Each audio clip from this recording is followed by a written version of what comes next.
Hey everybody, welcome back to Chicago Reacts. My name is Michael. I'm an actor here in the city of Chicago, and I'm joined by the ever-brilliant, the always talented, the one, the only, it is... I am Zach. I'm also an actor here in the city of Chicago. Ladies and gentlemen, welcome back to the channel. It's a pleasure to see you.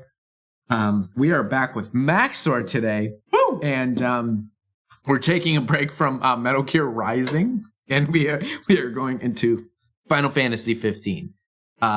Always interesting to see Max0r's approach to different franchises, different games, different gaming styles. Yeah.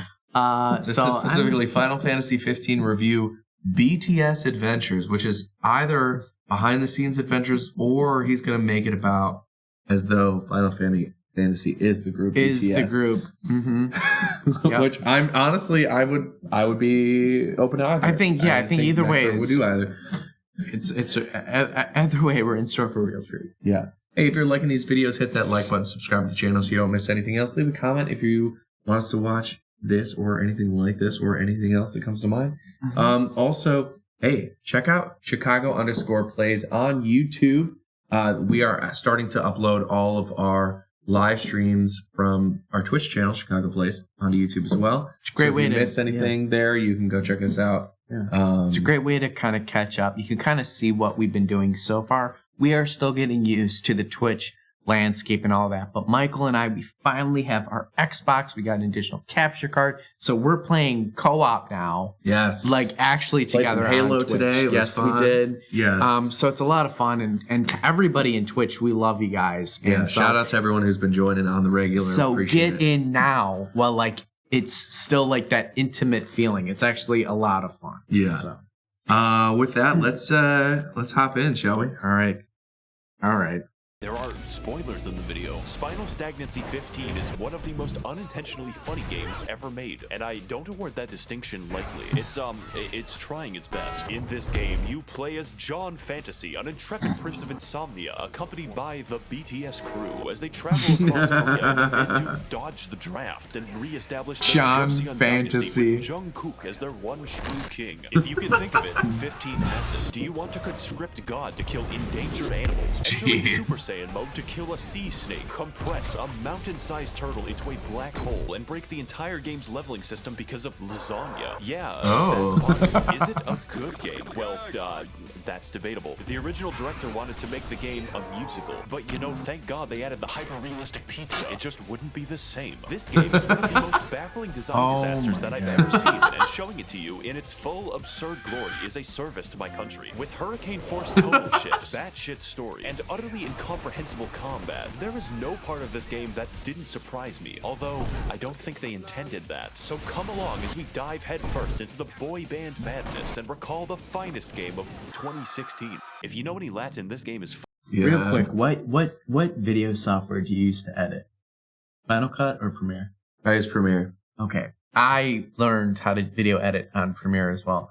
And I learned on Final Cut, but I'm now on Premiere. Oh, interesting. Yeah. I learned on Premiere and then have graduated Final Cut because I'm a Mac guy. But I wonder what his Premiere timeline looks like. like watching the first friggin' 60 seconds. I know. I was just like, it probably took him a day or more to like edit all that together, not even to like source all the footage, like not to source, not to like balance audio, not to. I'm gonna say like 2 days. Well, what? How many videos does Max0r put out in a month? How many? Know. Less than one. Yeah. So yeah, a lot. There's a lot of time to edit these videos. Well, you gotta factor in playtime, and then you know he's finding the footage, dude. Like going through and finding these videos take forever to take. But like, and then even just like the editing, like, and he's taken like 0.8 second snapshots of scenes and sound bits, and then the text overlays, so much and the special effects and the visual effects and the memes and the memes, dude. So, oh my god, there's so much cultural references. So in the first minute. It's insane. But that's what I'm just saying, man. Like. In the first 60 seconds, I'm like, man, what does his Premiere timeline look like? Yeah. Like, what does that look like?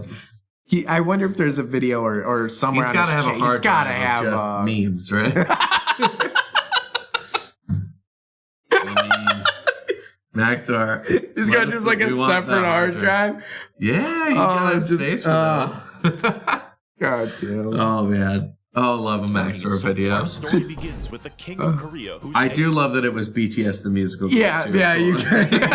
King Lightheaven, the 113th. I looked it up on the wiki. Their dynasty is only 2,000 years old, meaning for him to be there, every single male king must have fucked at 17. Maximum. He's busy disowning his son and our protagonist, Knight Lightheaven, in hopes that he will get some blonde bitch pussy. Noctis, my son, I have erectile dysfunction. It's here that we're introduced to our buddies, the BTS boys, and all of their unique mechanics. Quicksilver is a light Slovenian femboy who exclusively fights through small arms fire. Fire Knowledge is a smart calculating man who shanks you with rusty knives. And Sword Friendship is a burly reliable bear who hits people with giant chunks of metal. With our friends assembled in our car out of gas, it's time to begin the game in earnest. Now, it's surprising me that they actually struggle to push their car since Noctis can deflect punches from a fucking giant. This sets in motion a series of quirky adventures to satiate the bloodlust of Park Ji-min. It's time to talk about that combat, or better known as a 19th century safari. Take that and Cecil the Lion. When it works, what dashing is between enemies, happening? performing mid-air backflips, and teleporting around fast enough to burn my graphics card. For the other half, though, it's imbalanced as fuck.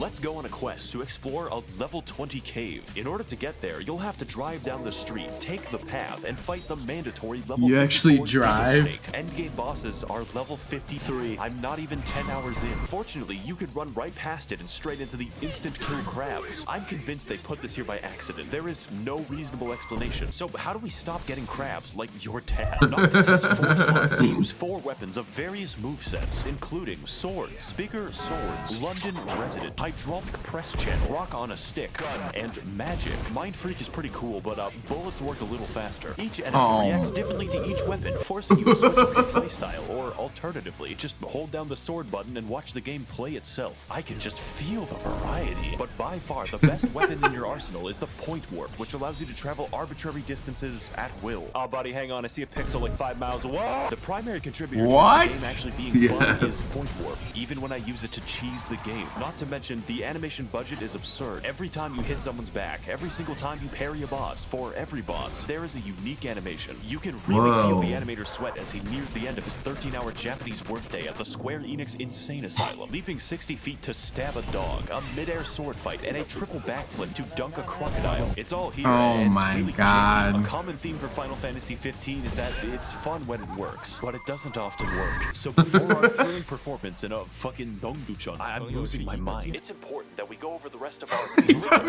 lore to answer such questions as, why has our dad sent us to Nevada? Why is the cow big? Why won't a virtual YouTuber Tsunamaki Watami collaborate with me?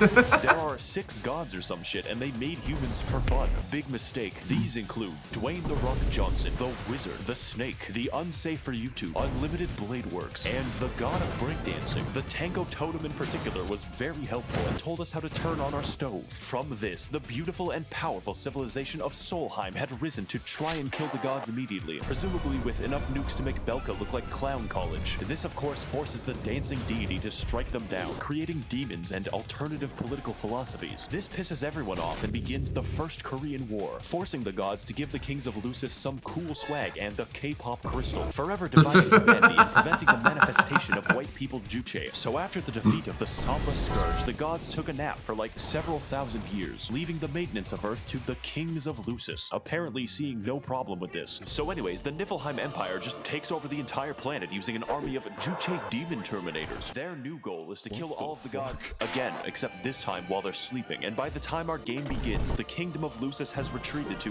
one city. I guess the god's blessing is just shit. Now, what do you think happens the literal instant that you leave the city for an arranged marriage with the Empire? Do I hear skydiving?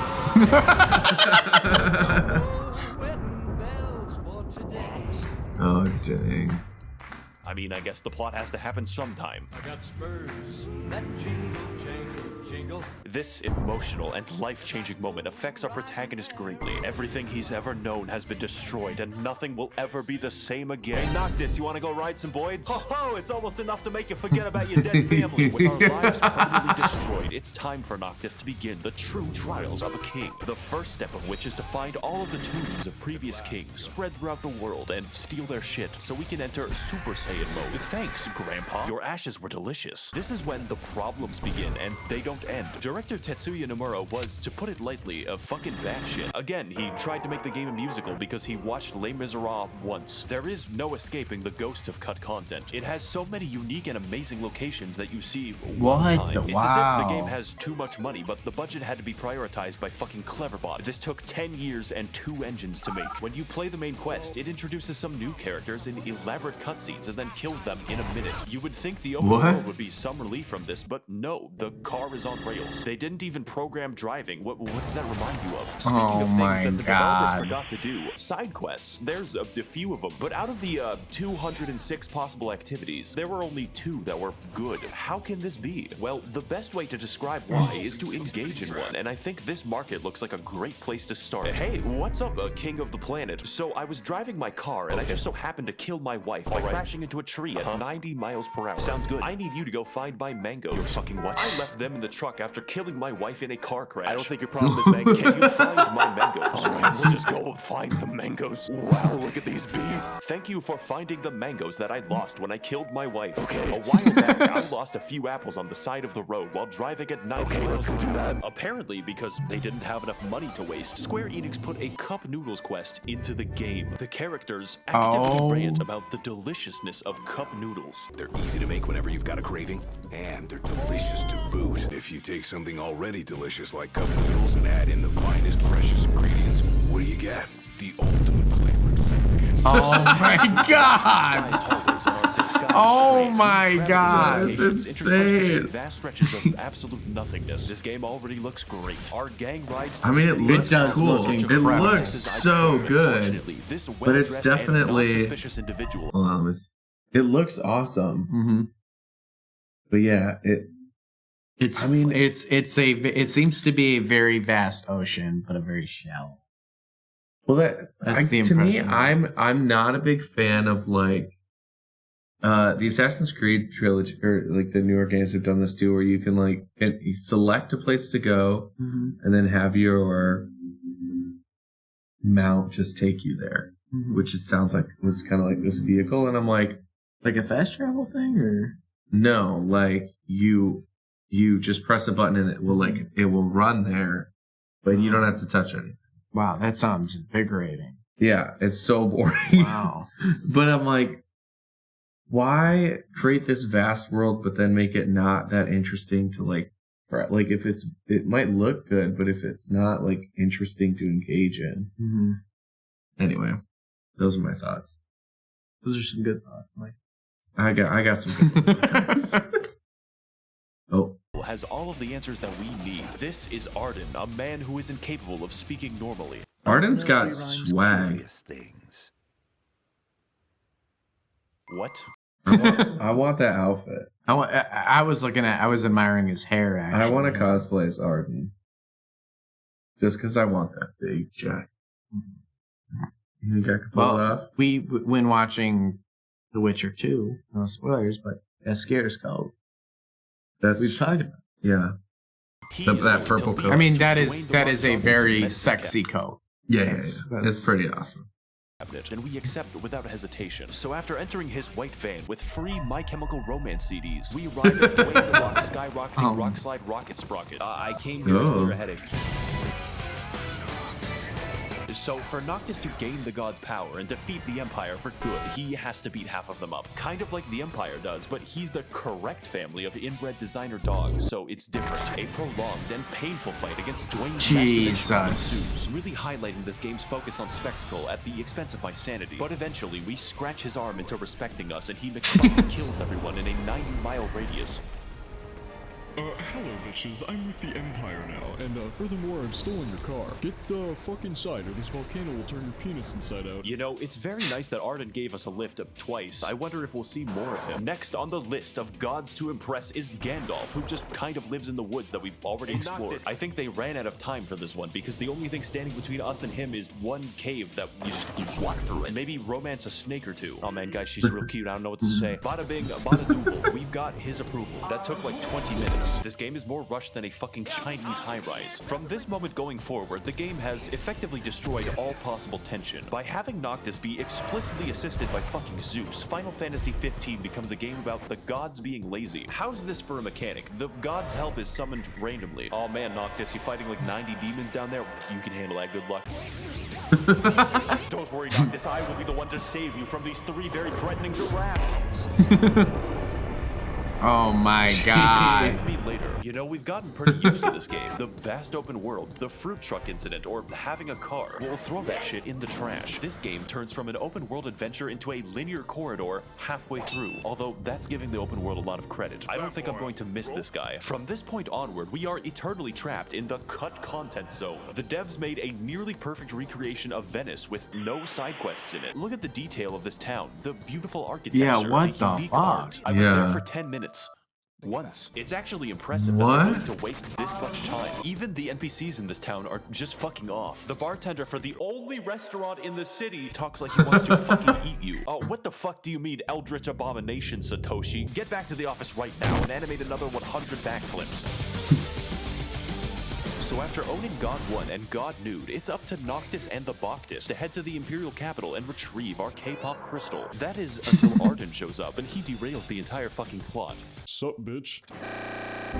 It turns out that Arden isn't just with the Empire, he is the fucking Empire. Oh, and also he can teleport, is literally immortal, has stabbed my wife, and also is going to kill the fucking sun. All that we have to do to stop him is enter the city of Pyongyang and endure his weaponless cock and ball torture dungeon. This man has gone from helping us to literally trying to gas me. Of course, doing so to trap Noctis in a pocket dimension for 10 years and fight the sun. That way, he can kill the gods and the true king while he's a consenting adult. If this all sounds confusing or stupid, don't worry, I don't have time to explain. You're totally free to watch the 5-episode anime series, animated episode Arden prologue, all 4-character DLC, and the full Kingsglaive Final Fantasy 15 movie if you want the full context for what's happening. What? That's very ambitious of you, Square Enix. In fact, they retroactively updated the game to contain scenes from the movie because it just didn't make enough sense. Now it's up to us to fight Arden in the future. This is of course the part where the developers realized they had too many bosses, since this game was planned as well as the Great Leap Forward, so they make us fight like 5 in a row.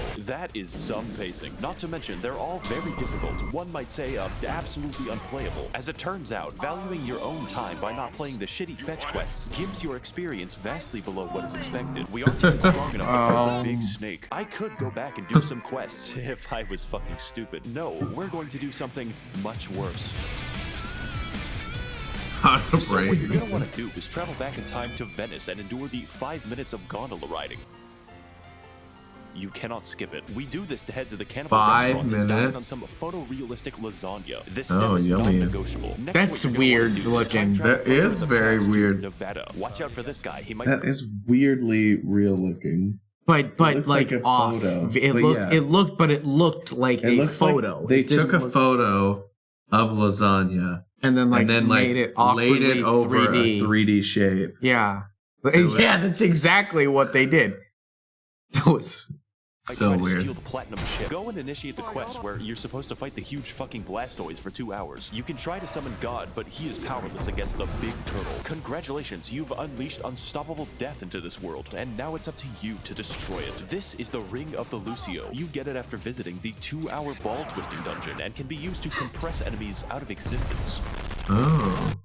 For no discernible reason, it works on the turtle, instantaneously turning him via compression into a stellar object. That is a lot of XP. Now, XP is applied What? only when you sleep and can be enhanced by sleeping in a hotel, which is multiplied by 3 if you eat lasagna. It's time to travel back to the future into an alternate fucking timeline where we've gone Garfield, and by editing the past in Nevada, we have altered the future. Congratulations, you now have the XP equivalent of 3 giant turtles. The game is over. Why even play anymore? All that's left is to strut back to the God. Okay, that is kind of amazing though. Like when you what? Actually, think about that. Yes, it reminds me a little of like how Technoblade messes with like with all the things in Minecraft.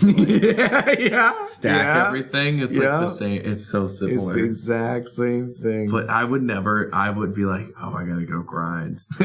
Max0r's like, no, I'm gonna warp turtles. Get that XP. Let the game play itself. Just take caution when time traveling that you do not get absorbed into the eternally falling hellscape. Now we can break through Arden's big cocoon using the help of each god individually. Although they apparently can't just kill him because that would free me from this nightmare. Your wife's ghost also shows up, and I'm gonna be honest, I forgot that Luna Freya was in the game because she's a walking plot device. The game has no autonomous women in it. Very based of you, Japan. As for the ending of the game, it's everything that the developers had left over. Big Dog, fuck it, he's in the game now. Breakdancing man, yeah, do it, just put him in the geometry. Hey Noctis, I need your help to retrieve 10 metal after I killed my wife. I thought I was done with this. And of course, Noctis' grandparents with a fucking bazooka. So by the time we've reached what is essentially the Joker, I can say with confidence that I am fucking done. It's very fitting that Arden's only motivation as a villain is to personally screw with me until the final battle, because that's exactly what the game has accomplished. The game even says it out loud. Spite's all that's kept him going. Really, you're gonna go with just spite. Killing Arden is pretty much a formality at this point, only made more expedient when God gets off his ass and actually helps me by ruining the final boss fight. What a cool mechanic. Much like the rest of the game, I don't know what's happening, and yet I'm winning. Now, as I watch Noctis painfully throw his body onto the various Today's things of light subject, unconventional warfare tactics. ridiculous and dramatic that Noctis McFucking kills himself so that he can double kill Arden in the afterlife. But really, that's just part of the charm. Final Fantasy 15 realizes to some extent just how ridiculous it's being. The fact that it doesn't care for even a second how much money it throws away, how over the top the set pieces are, or just how fucked up the pacing is kind of endearing. The game has altered genres hour by hour. It has both too much money and not enough money. It's both an open world game and a string of set pieces. And the combat is great. Or it's terrible. One could say it depends on your outlook. There's this moment near the end of the game where it asks you to reflect. It's taken pictures of you throughout the game, and I was going to choose the one that exemplified my playthrough. I didn't think that it meant much until the final cutscene where Noctis shows a picture of the massive turtle to his wife, looking fondly back at all the broken experiences he went through, and I burst out laughing for several minutes. Nothing will ever describe to you what the game is about more than that. This product is not worth any of your money. It will never be. But holy shit, maybe it was worth my time. I would like to thank the Illuminati for funding this channel with their reptilian dark money to prevent my starvation. Wow.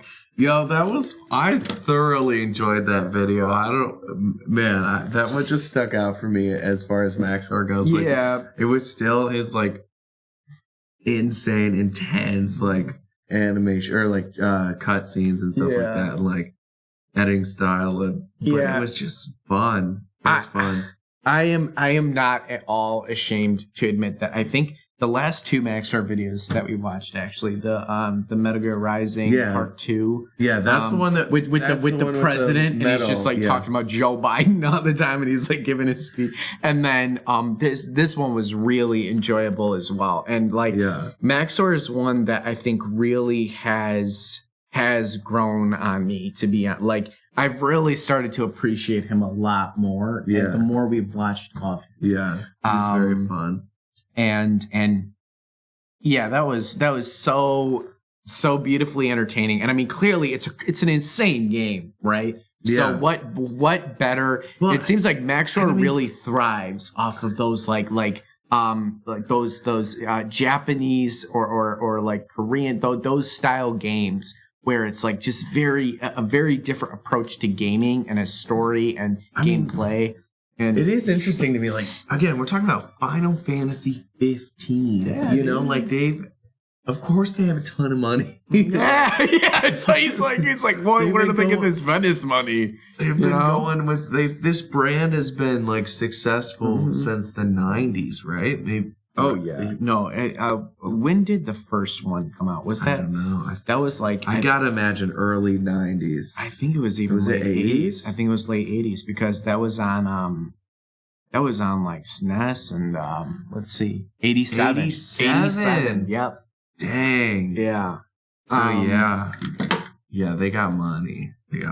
But like, I mean, I know I have a lot of friends that like Final Fantasy VII is their favorite game of all time, and Yeah. that like game helped shape them. Just like I felt like, you know, Mass Effect in a lot of ways shaped me. You know, in a lot of Final Fantasy, it shaped them. Yeah, Daniel's pulling up numbers now showing that they in 2019 did 2.4 billion. Oh. It's 1,000 million. Yeah. Oh yeah. Yep. So they're doing all right. That's a lot of money.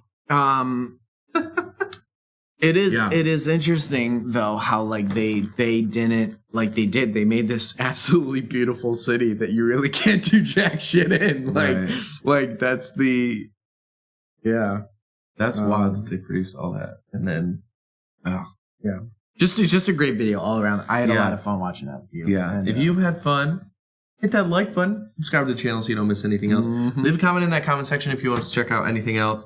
And make sure you go check out our Chicago Plays YouTube channel as well. That would be awesome. A lot of fun. And with that, we'll see you guys next time right here on Chicago React.